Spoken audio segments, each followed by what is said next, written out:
Welcome, everyone. You are listening to our Fit as a Fiddle Plus podcast. And I am Kathy Benner. I'm a passive income mentor, but one of my lanes is health and wellness because I am a true believer that health comes before wealth. And so it doesn't matter how hard you work, but there's no reason for you to run yourself in the ground, as they say. And then when you're finally ready to retire, and you have all of this money saved up and you're going to have your golden years, you're now spending all of your golden money that you've worked so hard for to try and buy your health back because you just didn't pay attention to your health as you were going along. So I want to get very serious about health and wellness. And so today I have Rita Brewer. She is my co-host, my co-mod on the podcast. And we're going to talk about some really important topics today. Now, Rita, she is a physician assistant with 32 years of experience spanning obesity medicine, surgical specialties, and both conventional and integrative healthcare. After treating countless severe complications of type 2 diabetes, including amputation, strokes, heart disease, she realized much of this suffering could be prevented through lifestyle education and using food as medicine. This inspired her to become board certified in lifestyle medicine and create a healthy lifestyles ministry at her church. And today, through her diabetes reversal formula coaching program, Rita empowers men and women to reverse their diabetes, restore their energy, and reclaim the healthy, vibrant life that God intended. So, Rita, thank you so much for being on today. Thank you, And Kathy. before we dive into all of the devices and stuff that we can do and all the tools and tricks of the trade, give us a little bit about your background and what led you from traditional medicine into helping people reverse diabetes and balance their blood sugars. Sure, thanks. So I started my career as a very eager young 24-year-old PA who absolutely was love and obsessed with surgery. I love the human body and anatomy, and I was working in surgical specialties. And my very first PA job was working in vascular and thoracic surgery, private practice. And vascular surgery deals with the whole body, all the blood vessels, and we focused on helping people to resolve blockages, mostly in the we work with the arteries and the veins, but with the arteries, we take care of people who develop blockages. For example, the carotid arteries in the neck, if they build up atherosclerotic plaque, that can lead to strokes because these arteries supply the blood to the brain. So when that plaque builds up in there, it can cause blockages, release of this plaque and debris that causes blockages in the blood vessels to those organs.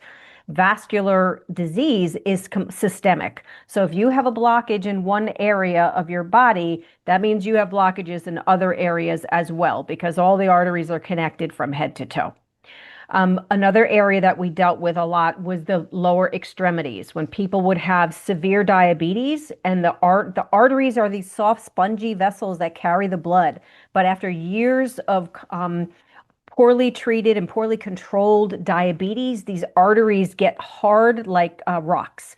So the flow gets blocked, and the arteries lose their elasticity. So the blood flow cannot get through to these extremities. That's what leads to things like amputations from toes all the way up to above knee. So this was my specialty coming out of PA school for 5 years.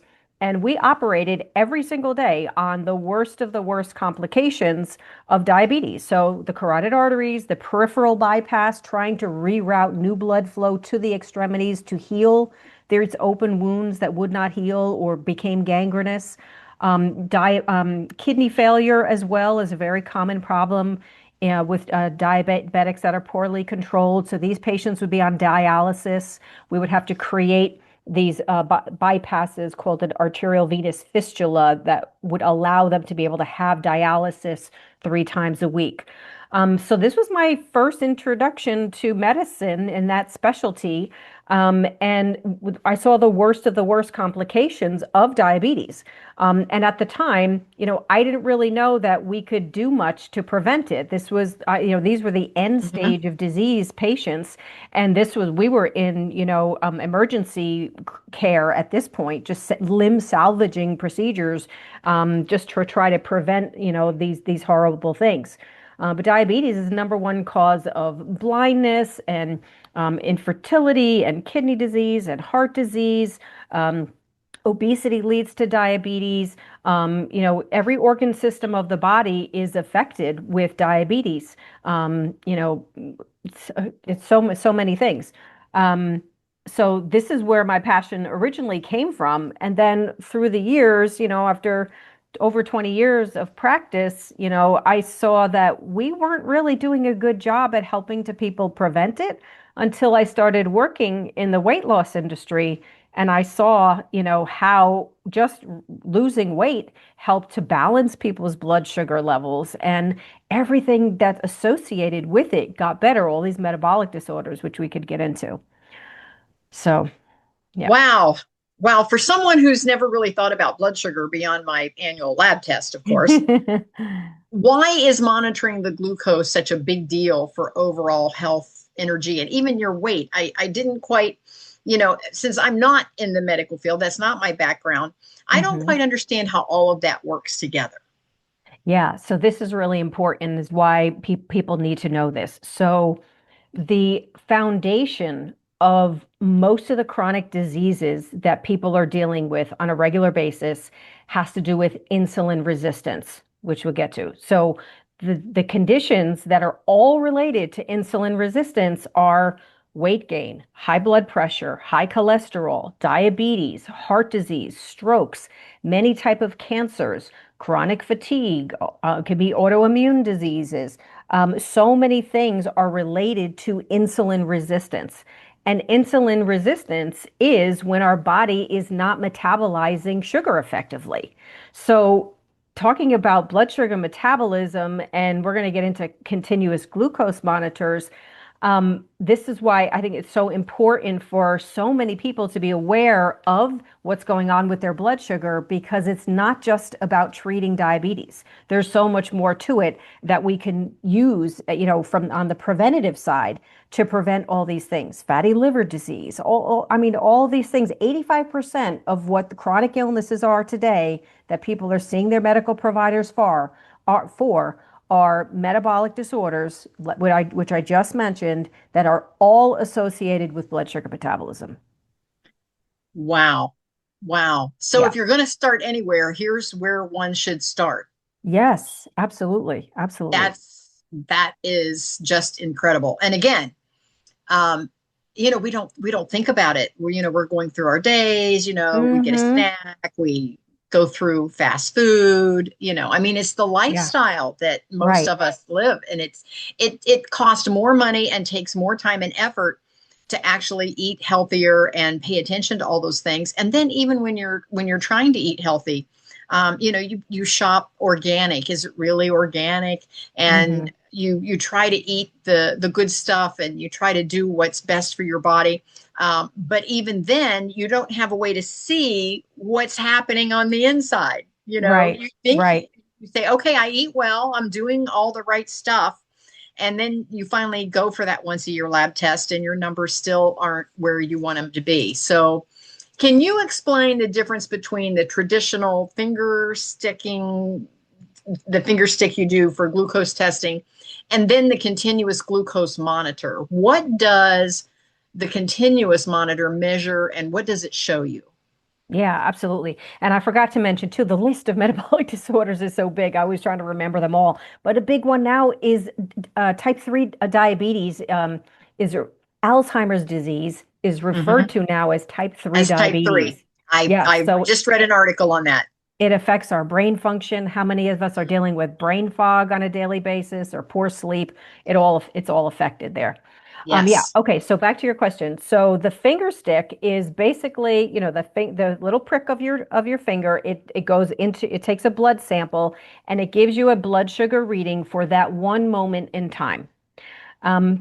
Which is good, but Mhm. it's painful and it's only telling you what your blood sugar is for that one moment. A continuous glucose monitor gives is recording your blood sugar every minute in real time for the life of the sensor. And depending on which brand you use, some of the sensors last from anywhere from 10 to 15 days.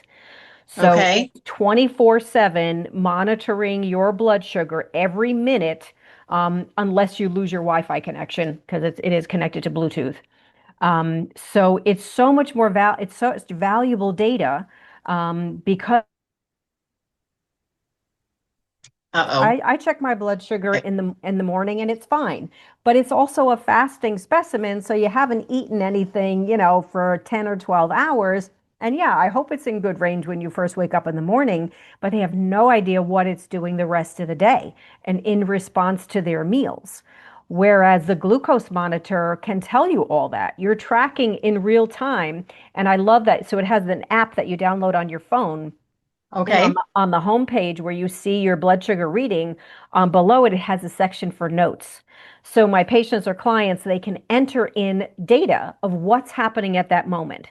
Did I just go for a walk? Was I really stressed? Did I wake up and I had a horrible night's sleep? What exactly was that meal that I just ate? Because I think I'm eating healthy. But if you Mhm. have a continuous glucose monitor, like I have a client right now, who's diabetic and on metformin, and he said, yeah, my A1C is great. But he had no idea until he put the glucose monitor on with that bagel that he was having for breakfast spiked his blood sugar up to 190, plus the blueberries on top of that. So that's too high.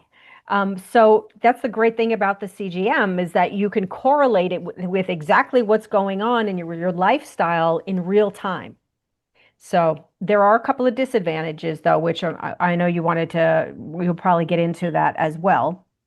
Um, Interesting. Wow. mhm, So when a new client starts wearing the uh-huh, CGM for the mhm. first time, what are some of the most surprising patterns that they see in their readings? I think the one that I just said, like they think they're eating a healthy meal, but they had no idea how high it was elevating their blood sugar. So that's when we can really make the real-time adjustments and say, okay, yeah, we still want you to enjoy your breakfast, but maybe let's not have a bagel, or let's test your blood sugar with only a half a bagel, or a quarter of a bagel, or maybe if you're going to have the bagel, you don't have the fruit at the same time, or maybe not too many carbohydrates all at once. Or maybe we need to have your carbohydrates at the end of the meal and make sure you eat your protein, and healthy fats first, because then you'll get a better, less of a blood sugar spike afterwards. So it's really, a great way to be super, proactive and to know exactly what your body is doing.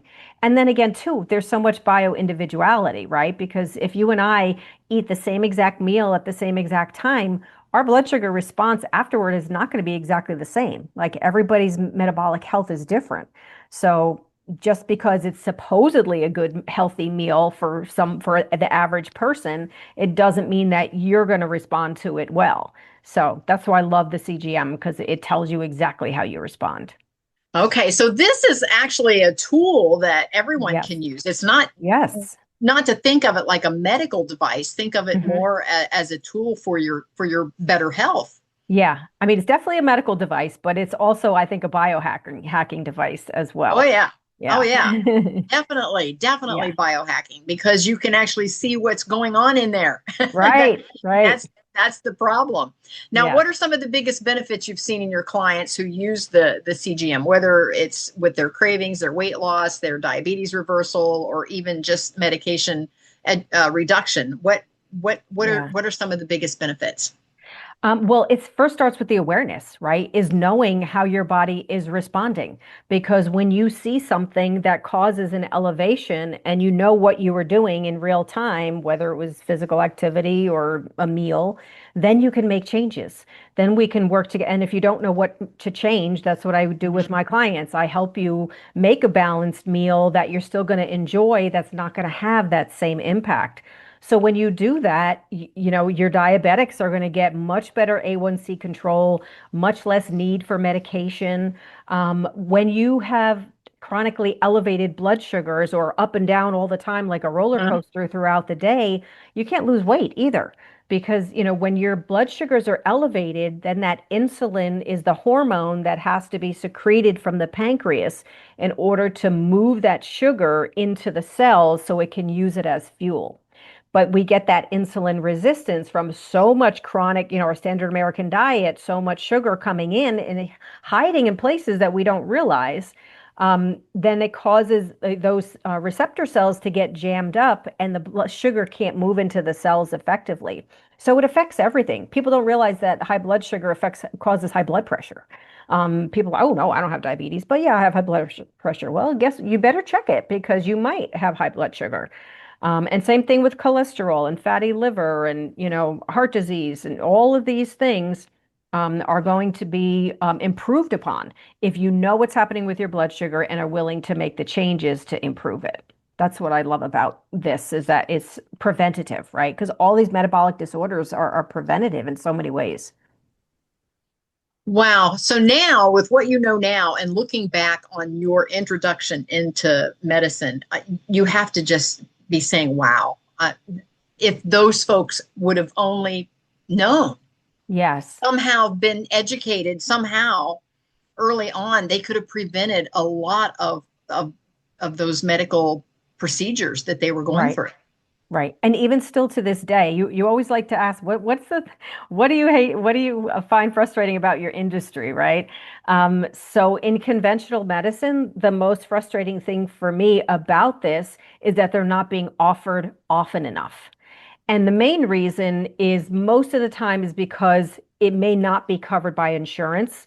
Mhm. The ones that are covered by insurance are definitely type 1 diabetics because they have to take insulin 24/7 Right. because they don't make any. But for type 2 diabetics who are on insulin, the insurance companies will pay for it, but only if you're on insulin, not if you're on an oral medication, or Really? not if you're pre-diabetic either.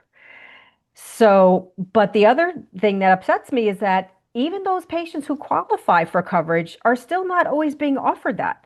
I had a private client who is type 2 on insulin for 10 years, sees an endocrinologist who is a specialist for diabetes and other metabolic disorders, hormonal endocrine disorders. He was never offered a CGM. He didn't even know about it until I started working with him as a coach. Wow. That's what So I'm the talking. doctors, so the doctors in many cases aren't even offering this as an option. Right. And in primary care, I get it because if you offer somebody a tool, then you have to help them manage the tool, right? So what I do with my clients is that I have a link for professionals so they can I send me a link to my practice. So when I meet with them, I can review their data. So in primary care, they're not going to have that time. They don't have the training or expertise to evaluate these things. But endocrinologists definitely do because they're taking care of type Hmm. 1, Hmm. 1 diabetics who have their CGM data that has to be reviewed regularly. So that's why, your primary care people are not going to be offering them. But some of them are available without a prescription now. So people can still get them directly from the websites without needing a prescription, and they can just monitor and figure out and learn what they can on their own, which it's not that difficult once you know what you're looking at and your different Hmm. trends. But so up until now, many of them have been available just by prescription only. Okay, well, on the flip side, are there any downsides, limitations, or common misconceptions about the continuous glucose monitors that people should be aware of before they jump in? Yeah, and one of them is just knowing that this is monitored by a sensor that goes on the back of your arm. And I'll just show you. Okay. Here's one, for example. This is the Libre 3 Plus. I like to use this one. This is the actual size of the sensor, which is the size of a Okay. nickel. You put it on the back of your arm, and some Hmm. people are concerned because they don't want anybody to be able to see it, and which I understand. So I say you can even wear short sleeves, and you just put it up high on the back of Hmm. your arm, so your sleeve can still cover it. So You know, that's I've seen folks have one of those on. I've seen them. Yeah. yes, yes. So they want them to be covered. But so this little sensor, it just goes underneath the skin layer. It goes into what we call the interstitial fluid just under the skin. So because it's not directly into a blood vessel, like when you prick your finger, you see blood come Hmm. out, that you're getting a blood reading. The blood is the most accurate. So the interstitial fluid is not as accurate as a blood sample. But we always tell patients, especially if they're on medications, if they don't feel right, if, if, oh my, what's going on? Is my blood sugar too low or too high? And the CGM is telling them it's fine. Always check with a finger stick because that is the most accurate to tell you In real time, in real like in time. real time, right then. Yeah. Exactly. So you know how to treat it properly. Um, Occasionally, people will say the sensor doesn't stick on. It does have a really good adhesive, but they also make patches to go around it to give you that extra adhesive support. So sometimes they come off before your 10 or 15 days is up. But the companies are usually pretty good about replacing them for you. If you let them know and you send it back, then they may send you a new one. Um, what else? But they can be used, in the shower. You could take a bath. You can swim with Okay. it. That was Yep. going to be my question, Yes, Yeah. yes. I have had like one or two patients that say, no matter what I do, I can't get this thing to stick on me. That has happened. So they're not perfect. But there's a couple of other little tricks and things people should be aware of, like that first 24 hours you put it on. Don't trust anything because it's just calibrating to your body first. So don't believe the first 24 hours of readings. If you take vitamin C doses higher than 500 milligrams a day, that can alter your results. So just a couple little tips and tricks Hmm. like that. But overall, it's way more pros than cons. Yeah. Oh, that's amazing. Now, Hmm. if someone is curious and thinking, well, maybe a CGM is for me, what are a few signs or symptoms that monitoring their glucose more closely could really help them? Well, if they have any of the metabolic disorders that I mentioned earlier, they can definitely benefit from it. Absolutely, if you're a diabetic, or I think a pre-diabetic is very important because you're leading in Hmm. that direction. Pre-diabetes becomes diabetes if you don't make any lifestyle changes. Um, and I'm sorry, what was the question you asked again? Well, I was just wondering, what by monitoring it more closely, Mhm. is it just knowing their lifestyle? Is it just the awareness? Is that the biggest advantage? Yes, because they can see exactly how their body is responding to things and it doesn't lie. So, if you see that it's making you go too high or too low, then you can make modifications to improve both of those situations. But I like key lime pie, Rita. That's okay. But that's a great thing about a CGM is you can see, well, what's the portion size that's going to work for me that may not cause my blood sugar to spike. And Okay.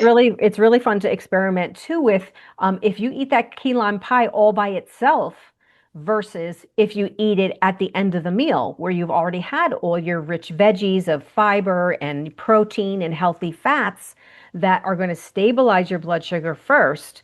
And then if you have the key lime pie later, you're probably not going to spike your sugar as much as if you had the key lime pie with the Interesting. whipped cream all by itself. Interesting. Yeah, Interesting. Now, yeah. once someone starts with the CGM, how long do you typically recommend that they use it? And how do you help them interpret the data so it actually becomes a sustainable lifestyle change and not just a short-term gadget? Hmm. Yes, so I recommend using it depending on the person. If you have diabetes, and you're really trying to optimize your blood sugar, I say keep using it until you have your program, Okay. ideal and really get your blood sugar optimized. And then there's also, well, are you trying to wean off of medication as well? Then you definitely need to be on it during that period of time too to make sure it's safe to come off, that you're not getting too high or too low and monitoring that. For some people, there's a cost issue because their insurance doesn't cover it.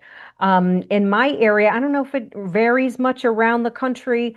In my area in North Carolina, my drug reps say for this Freestyle Libre 3, this is probably one of the least expensive. This is a 15-day sensor, so Hmm. two sensors a month is should be no more than $75. So Each or for the whole month? for the whole month. So like 30, Okay. was it 37 something per sensor? Okay. Um, so if people have the money and they can pay for it out of pocket, great. If they can't afford to use it every single month, $70 a month, I tell them to, well, just do it as often as you can. Even one sensor for 15 days is going to give you tremendously valuable information. Or if you can only use it once every 2 months or every 3 months, whatever you can afford, you're going to learn from it and you're going to benefit from it. So, Interesting. yeah. I had never thought about when my mother was going through her health challenges. We were pricking her finger to check her blood sugar levels from time to time, and so I did mine a few times just and it didn't seem to matter then whether Hmm. I ate a hot fudge sundae or whether I had grilled chicken.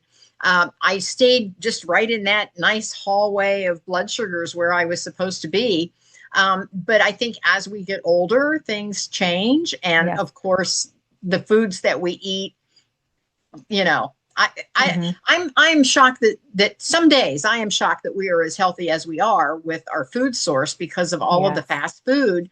And every time I drive around town, doesn't matter where I'm going, the lines are so long of everybody going through all the fast food restaurants Yes. because it's inexpensive, it's easy, it's fast, Hmm. it's all those things. Yeah. And I can't even imagine what's going on in there Yeah. inside when Oh, you're it's eating like that. horrible. It's chronic inflammation, and they're not even cheap anymore. It's oftentimes, more expensive to go through the fast food restaurant than it is to make something healthy Well, and organic at home that you got, from the grocery store. Well, Um, this is true. Yeah. yeah. Yep. I have been noticing that. So, for Hmm. anyone listening who wants to explore the continuous glucose monitoring or work with you on Hmm. reversing diabetes and balancing blood sugar, how can they connect with you and what is their best first step? So yeah, well, my website, ritabrewer.com, you can email me from there. You can get on my mailing list. And because November is Diabetes Awareness Month, I created an offer specifically for people to be able to use a CGM to test it out. I have multiple different brands depending on the individual. I also use this one, the Dexcom G7. And then Dexcom came out with their over-the-counter brand, which is called the Uh-huh. Stello, which you can get like even Walmart, I believe now. It's more expensive than the ones that you can get with your prescription. Um, and then the Freestyle Abbott, who makes this Libre Plus, they came out with an over-the-counter brand too that does not require a prescription called the Lingo, which I haven't seen that one yet because it's still really fairly new. But I have these CGMs. So what I'm offering for this month is to give you a CGM, which I would mail to you, and then wear it for the 10 to 15 days, and then have a 30-minute consultation with me where we can take a deep dive into your data and look at that information and track that for you and help you give you tips and tools to resources to be able to optimize your control. So normally that's with the CGM and my time for the consultation, it's well over a $200 value, but I'm offering it for $125. Um, Wow. so people can do that. Yes, absolutely. So if you are listening to this podcast, go to www.ritabrewer.com, and on your homepage, is there a link there for this offer? You scroll down to the bottom. I am actually working on adding that as an offer to my website, but it's not up Okay. yet.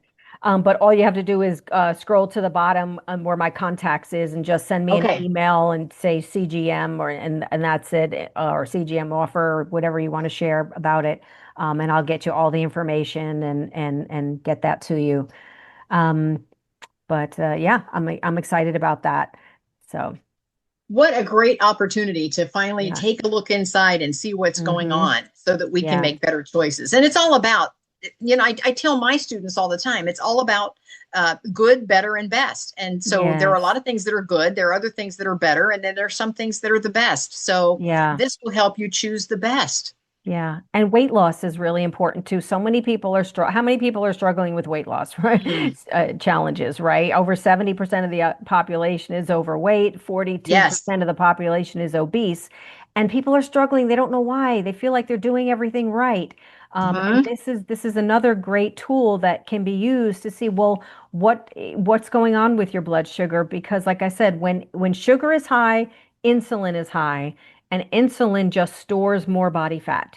You cannot lose weight when your blood sugar is constantly spiking and then your insulin is constantly spiking. You're just going to store more body fat instead of getting your body into that metabolic state where you can burn fat more effectively. So, Interesting. Interesting. And I guess as I just think about all the things, in biohacking, hmm um, all of the tests that we have now, medically, we are so much more advanced than we've ever been. And hmm we were almost more unhealthy than we've yes, ever been. we are. And so Yeah, I'm like, what? There's got to be something that we could do that we can take control of our own health and yeah, change that. And this is one thing that I see that all of us can do.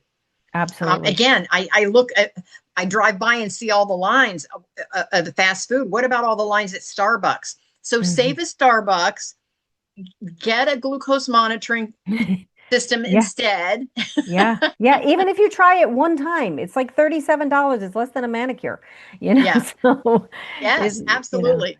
it's I get it. so worth it. So do you want me to show you on my screen what the data looks like? Oh, absolutely. Yes, yes. All Please right, do cool. that. Let me share my screen. Now, this is what comes back where you have the app on your phone, and this is the information that you see once you've worn the monitor. So, well, the person wearing the monitor sees all the data on their phone. Um, Okay. and then I give them links to connect their data to my practice Okay. with my practice code. So then Okay. on my end, this is the page that you see. Can you see that I have this up right now? Yes. Yes. Yeah, so this is from the Dexcom G7 that I had worn. And of course, I wanted to get one that had a little more volatility, but for privacy, I could only show you my CGM. I get And it. this was last spring of last year. But this is just the general page here. So this is a 30-day average. This is really just one sensor. I can look at the data averages from 7 days, 14, 30, even a 90-day average. So I'll just say 14 for this one. So this tells me that over those 14 days, my average blood sugar was 88, which the GMI correlates to the approximate A1C. Now Okay. it's a little bit off from the blood tests. Again, blood test is the most accurate, but it is very close. So this shows you that my A1C was running about 5.4 at this time. Um, Now, give us some normal numbers for those that are listening that don't know. Well, normal fasting blood sugar ranges should be ideally no more than 100. But for the low ranges, it's going to be a little bit different for each person, right? Because somebody who's on a medication or diabetic, they may not feel well with a low blood sugar once they start getting to 70. For me, I can stay in the 50 range and feel completely fine because, I'm more, Mhm. metabolically adapted and able to burn fat more effectively. But so it gives you a general target range here of 70 to 180. Okay. So then it shows you here the green is the percent of the time that I was in that target range. So Okay. 99% of the time I was in that target range. 1% of the time I was below 70. But at least I was not in the high ranges, the high or very Okay. high. Those are above 180 in the 200s and higher than 250. And then it gives you a graph. So you can see the ranges here, 80 to 180 is the high end, 70 is the low end. And you can see that my line here is very even. What we don't want is with these highs, when it looks like a roller coaster, the Mm-hmm. Mm-hmm. ups and downs, that increases our risk for metabolic disease. So this is where we want it to be. Unfortunately, I did not add it at this time, but there is a page where you can add, remember I said about adding the notes? Um, Okay. so like here, this break was because I was out of connection with Wi-Fi. And that's why I have a break in that trend right there too. But this little bell shows that, well, there was an alarm that happened, and then I can show what that event detail was. Um, I'm not clicking at the moment. Oh, it was just a signal loss. That's all that was. Ah, okay. But then you could see all these little breaks in the lines. I had a signal loss at that time. Um, and then here it could show you like how this is the highest range that I went to. There was a time I don't, and I it's not on this particular sensor where I said, let me eat this sweet treat and see what happens. So I forget what it was. It was some very high sugar, like cookie or something like that, and it spiked me up to 170. Um, Ah, so okay. that was, really interesting to see. But this is basically it. So it's each individual day, and you can see the time of day. This is really interesting to see too, because we're looking here from 12 a.m. to 12 p.m. So if your most common blood sugar spikes are right after breakfast, like if this is going up high after your breakfast time, then we know that we have to make adjustments in the type of food that you're eating for your breakfast, right? Okay. And then here, this was obvious. This is the highest of the day. This was my dinner time around. This was 7 or probably 7 p.m. But the highest I went was what, like 127, because that was a very, metabolically healthy meal. I live a low carb lifestyle. I kind of do what we call a keto flex. Okay. I do try to stay keto friendly, but I do have some carbohydrates as well, but I try to keep them low carbs or healthy carbohydrates, right? Like our vegetables, um, and low glycemic fruit, um, Okay. and very little on the sweets and breads and pastas and rices and things like that that can give you a higher spike. So, and then when you also add in the notes, it can show you. It doesn't do it on this particular one I have here, but um, when you write your meals in the data, say for breakfast I had, 2 eggs, 2 pieces of toast, and some grits. You can put that in the notes, and then it Okay. shows you right there at 7 a.m. for breakfast. It shows you that meal. It shows me that meal.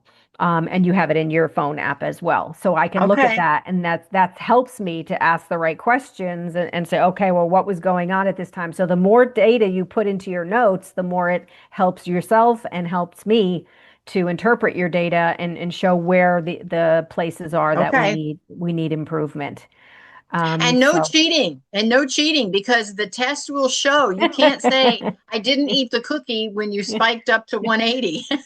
Well, you know what? It's interesting. I had a client right now, and he said, but I haven't had any pizza. And I said, but you know what? Now is a great time to test it. So when you do have pizza, you'll see how your body responds to Yeah. it. And then how many pieces? If you normally Yeah. eat 3 slices, experiment with what happens with just 2 slices. Or if you're more sensitive, and you have 1 slice, but I always have a big salad first, before you have your pizza, or some other veggies to fill up and get that fiber, to coat your stomach so you don't have as much of a blood sugar spike. Or the keto way to eat pizza is just pull everything off the crust and eat that without the crust. So you can have Yeah. all the Yeah. cheese or veggies and meat and whatever, you have on top of your pizza, and leave the crust behind, and then you'll get the lowest blood sugar spike that way. So Interesting. yeah. So it really helps you design the type of a lifestyle that you really want to live Yeah, for optimal health. absolutely.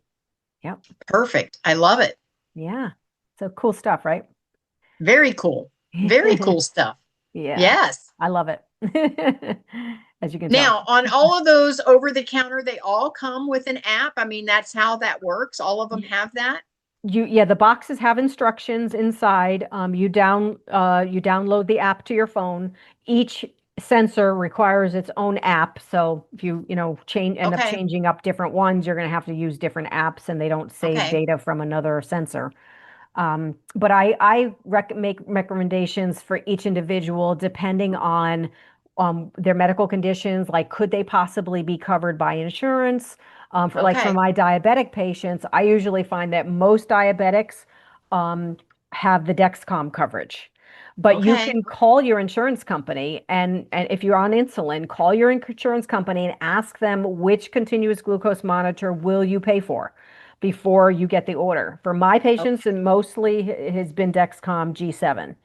Um, but again, people who are doing it, paying out of pocket, this one is going to be less expensive. And the Dexcom's been having a little bit of tracking issues lately too. So, Okay. but depending on the person and then their cost issues, and yeah, so versus then the over counter, because if you're going to use it in the future, you need to get a prescription. If you're in North Carolina, you can come and see me and I can get you one. But if some people, you have to get your primary care doctor, provider Okay. to be able to be willing to prescribe it for you. But if you don't want to go that route, again, you can get something like the Stello or the Lingo directly from their websites. Again, it's going to cost a little more. Some of them maybe like $100 a month, and then no support, from anybody except for yourself, figuring out Okay. how to interpret the data and what to do with it. So, Okay. yeah, but This has been so informative. thank I'm you. going to go shopping now.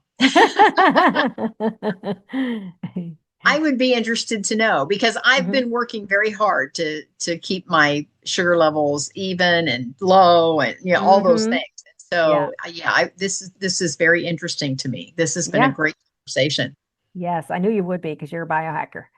Oh yes, absolutely. Yeah, one of the things that Mark and I just did when we were in Florida, I don't have the name of the company right in front of me, but anyway, we had a full body scan done, and our Odexa? results, yeah, our results have not come back yet. But it just went, from like here Yeah. to to the pellet, just Yeah. all of the internal organs. It wasn't anything with the brain, wasn't Hmm. anything with the legs, but Yes. it does give you any block, it'll show any blockages or any tumors or anything that you wouldn't even feel, that you wouldn't have any idea was going on. And it's just very, very early detection. And Yeah. so I've often said, why can't we just do something like that once a year? Hmm. Because the radiation in these machines are very low these days. And Hmm. why can't we do something like that once a year instead of waiting for somebody to be at stage 4 cancer of some sort and Hmm. then try to reverse it at that stage? Right. And so, again, insurance doesn't pay for it. I get that. Yes. Yes. And so we paid out of pocket to do Yeah. these And scans. was it Yeah. a Dexa or something else? I'd have to get the paperwork to tell you what it was. I don't Okay. remember. Okay. But it's a company that scans for the hospitals down there, and they were Hmm. just doing a little thing at an expo if you Hmm. wanted to have a body scan done. Okay. And so we signed up. Yeah. Our DEXA, one of the companies in my area that does a DEXA scan it scans you like that. It looks for osteoporosis to see Hmm. if you have any bone loss, but it also looks for your body fat composition, which is way Ah, more important than your body BMI or your weight number. It's what percentage of body fat do you have? And do you have that visceral fat, which is the fat that's on the inside, that's so yes. not where you pinch an inch on the outside, the inside that surrounds your internal organs. That's the most dangerous kind.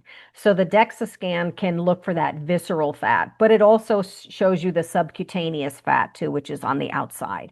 So that's the number one metric that we really want to look for is what is our body fat percentage? So for women we want to be under 30%. So that's most optimal. Wow, so much to know. Yeah. I love it though. Yeah. Rita, thank you so much. This has been Thank so you. informative. I love that you came on and talked about this today. Again, go to ritabrewer.com, scroll down to her contact page and just make a note there when you contact her that you would like to participate in getting the glucose monitoring system, Yeah, and she'll take care of you. absolutely.